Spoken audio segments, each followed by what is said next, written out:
Hello students of Standard 10, welcome back. Hope you all are healthy and fine. Welcome to today's virtual class, and in this class we are going to read about another natural resource that is existing in our country and its uses and the different sources, what we call the water resources. So among the 8 planets existing in the solar system, Earth is blessed with a number of natural resources. So it is the availability of these natural resources that are making our life easy to go by fulfilling our basic needs. Among the natural resources available on the earth, water is one of the precious natural resources. So we have different sources of water, and in an agricultural country like India, we cannot imagine our life without water. India needs maybe more than any the amount of water in any other countries. That is, being an agricultural country as well as the second largest populated country on in the world, it needs high amount of water. So what are the uses of this water? Here in India, the main source of water is the rainfall, and this water has some common uses. So what are the common uses of water, children? So we use water in this following ways. That is, the first one is domestic consumption. We need water in our daily life for different activities like drinking, bathing, watering the plants, washing our clothes, and these activities comes under the domestic activities, or this is how we do the domestic consumption of water. Besides the domestic consumption, we need water for transport, and it is considered to be the cheapest means of transport, that is water transport. So we can reach through waterways, we can reach from one place to other place earlier, safer and with less cost. Then we use water in different industrial activities, or water has also industrial use. For the purpose of cooling of machines in the industries, we need water, or there is high need of water in the industry. Besides the cooling process, other important processes are also there in the industries for which we need water. Like, if we take the example of one industry, that is the jute industry, or we take the sugarcane industry, these are the industries where there is highest consumption of water. Then we have the another important use of water, that is water is a source of electricity, and the electricity that is produced from water is termed as the hydroelectricity or the hydel power, or we call it the hydroelectricity. So this is also highly needed, as we know nowadays the different sources of electricity, if it is non-renewable source, then they are getting depleted as meeting the demands of the fast growing population. Then we have another important use of water, that is for piscatory, that is we call it cultivation of fish. So to get fish, or we have the fishing activities or cultivation of fish also can be possible due to the availability of water. Then we have recreation, or water is also used for recreation, that is different recreatory sports activities like water sports. Different water sports have been done in the where there will be availability of water. Besides, one most important use of water in place like India, which is highly an agricultural country, is irrigation. So what is this irrigation, and why is water needed for this irrigation, or how is water needed for this irrigation? So coming to this term irrigation refers to the process of watering of cultivated plants through artificial means from open wells, tanks, tube wells, canals, ponds, lakes, etc. So we have different sources for irrigation. So while sources such as rainfall, rivers, etc. are called the primary sources of irrigation, wells, tanks, canals, ponds, lakes, etc. are called the secondary sources of irrigation. So coming to what is the need for irrigation in India? As we know, or at the beginning we have discussed that rainfall is the prime source of water at any place, so as in our country. But the amount of rainfall that is occurred in India is not sufficient to meet the demands of the growing population. So here we go for the need of irrigation in India, or why we need irrigation in India. First point is due to the uncertainty of rainfall. India experiences unpredictable rainfall which affects our agricultural output. Delay in the arrival and early withdrawal of the monsoon can not only affect the crop yield but can also lead to crop failure. Then we have uneven and erratic nature of rainfall. So only 1/10 of our country receive above 200 centimeter of annual rainfall. Rainfall varies from place to place, and this unevenness must be made up for by various means of irrigation. Besides, we need irrigation for crops, or we call it for the requirements in agricultural sector. That is, our country has multi-cropping seasons. Other countries generally they go for a single cropping season, whereas to meet the demands of the growing population of the country, Indian farmers have multi-cropping season. That is, we have 3 cropping seasons in a year. That is, the farmers of India, they grow kharif crops, then they grow rabi crops, as well as they grow the zaid crops. That means throughout the year the farmers of India, they get busy in their agricultural activity, whereas throughout the year in India we don't have the sources of water, because few places there are presence of perennial sources, whereas few other places we don't have the perennial sources of water. That is why irrigation is highly needed in and around the country. Then we have another important need, or another important reason for the need of irrigation in India, that is to maximize the agricultural productivity.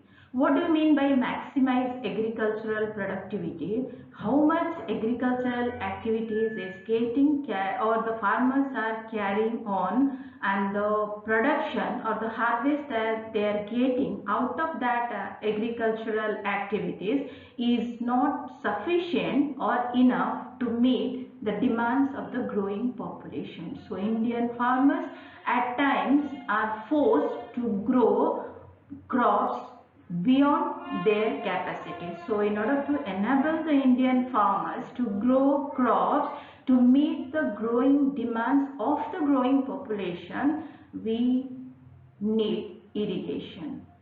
So last but not the least, that is the nature of the soil even needs irrigation. We have read in our previous chapter, children, about the different types of soil found in India, where we have discussed about the nature of the soil.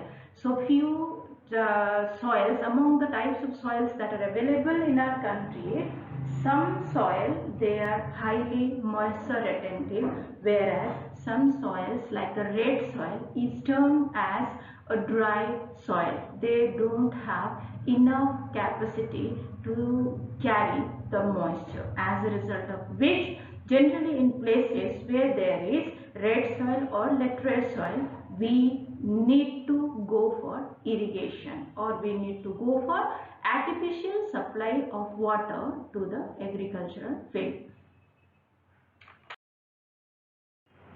So these are the different reasons why we need irrigation in India. Coming to different means of irrigation that is followed in our country, or we can say the common types of irrigation in India. In India we have both primitive methods of irrigation as well as we have the modern methods of irrigation. So under the primitive methods of irrigation, we have the canal irrigation, we have the tank irrigation, we have the well irrigation, and again they are also of different types. That is, under the canal irrigation we have inundation canals and perennial canals. Under the well irrigation we have the surface wells and the tube wells, and again the surface wells are different types like lined and unlined. And under the modern methods of irrigation we have the sprinkler irrigation, the drip irrigation and the bamboo irrigation. So first we'll discuss about the primitive methods of irrigation, that is the common type of irrigation that is practiced in our country. So among those primitive methods of irrigation, the widely used type of irrigation is canal irrigation. So what is this canal irrigation? Canal irrigation refers to the supply of water from a river to far off cultivable land through an artificially constructed path called a canal. So there are two types of canals. Under this canal irrigation, larger areas, especially in northern India, are being irrigated, because in northern India there are reasons for northern India being the most suitable for canal irrigation, and the most important reason for being suitable for canal irrigation is the availability of perennial sources of water, that is the presence of perennial rivers like Ganga and its tributaries. So coming to the type that is practiced in and around the country, we have two types of, basing upon the characteristics of the canals or the availability of water in the canals in different seasons. We divide the types of canals into two, that is the inundation canals and the perennial canals. So what are the perennial canals and what are inundation canals? First we are coming to the inundation canals. So what are these inundation canals? These are also termed as non-perennial canals. So as the name indicates, children, they are seasonally operational. Water is channelized out without the construction of a dam or a barrage. That means these are one type of temporary means of irrigation. So when the river is inundated, that is flooded, the excess water flows through these canals, and these are less useful than the perennial canals. So what are the advantages as well as the disadvantages of these inundation canals? Coming, if you take the advantages of inundation canals, they are useful in controlling flood and they are cheaper to be constructed, as we don't need to construct a dam or a barrage for the diversion of water from the source, that is from the rivers. So it has also its disadvantages. What are the disadvantages? Disadvantages of non-perennial canals is like this, children. So here water supply is seasonal, that is they supply water only during the flood season when there is generally enough supply of water by rain. So as a result of which there is no control over water supply in this type of canals, and presence of soft soil makes the construction of canals very easy. So coming to the second type of canals, that is the perennial canals, which are more advantageous over the non-perennial canals.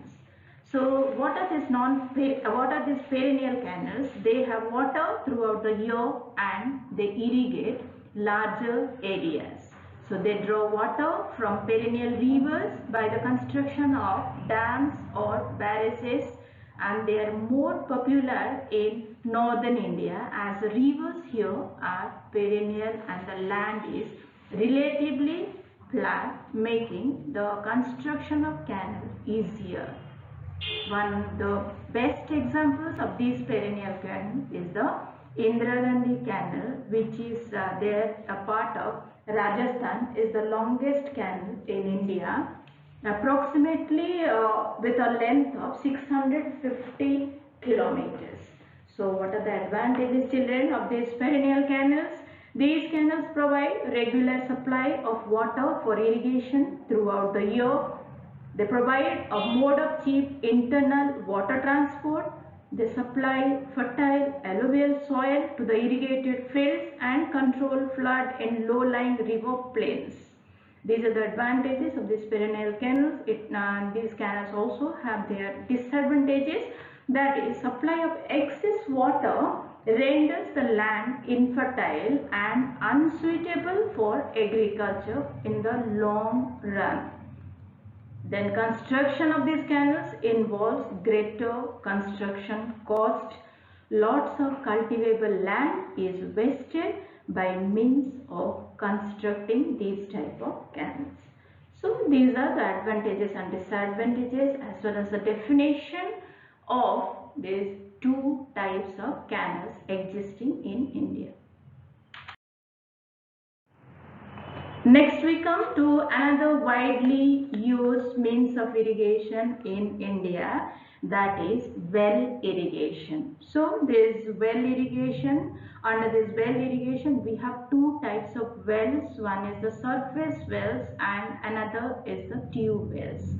So under the surface wells, again these are of two types, permanent wells and temporary wells, or we call the permanent wells as the lined surface wells and the temporary wells are called the unlined surface wells.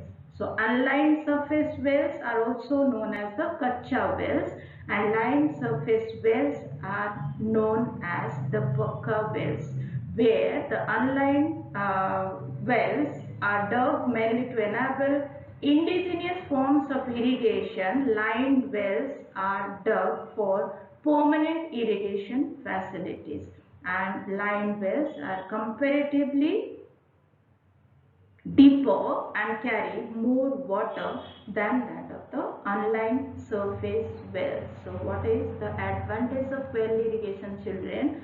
Well irrigation is easily accessible to the farmers, and these wells are cheaper to be constructed. Farmers have total control over the use of water. So unlike the other things, well irrigation also has its importance or advantages as well as disadvantages. Under the disadvantages of well irrigation, open wells irrigate relatively smaller areas in comparison to tube wells or canals, and they occupy more of usable land. These wells are often dry up during the drier months due to over withdrawal of groundwater in the region, and the erratic power supply in the rural areas affect the timely well irrigation. Coming to the second type of well irrigation, that is the tube wells. What are tube wells? Tube wells are the deep bores drilled into the ground manually or with a drill mounted on a huge machine. So in the Gangetic plains where the soil is soft and the water table is very high, tube wells are largely dug using manual labor. So water is pumped up using electric or diesel or kerosene pumps. So in case of domestic use, a hand pump also can be installed in order to draw the water from deep under the ground. Since these wells are deeper and have more water, they can irrigate larger area in compared to surface wells, and are more reliable during the drought seasons. Salinity level in these wells is low due to the zero evaporation, and besides, tube wells occupy less area in comparison to open wells or tanks. So here we come to these two main sources of irrigation in India, that is canal irrigation and well irrigation. So in our next class we are going to resume the same lesson with the other types of irrigation prevailing in India. Thank you.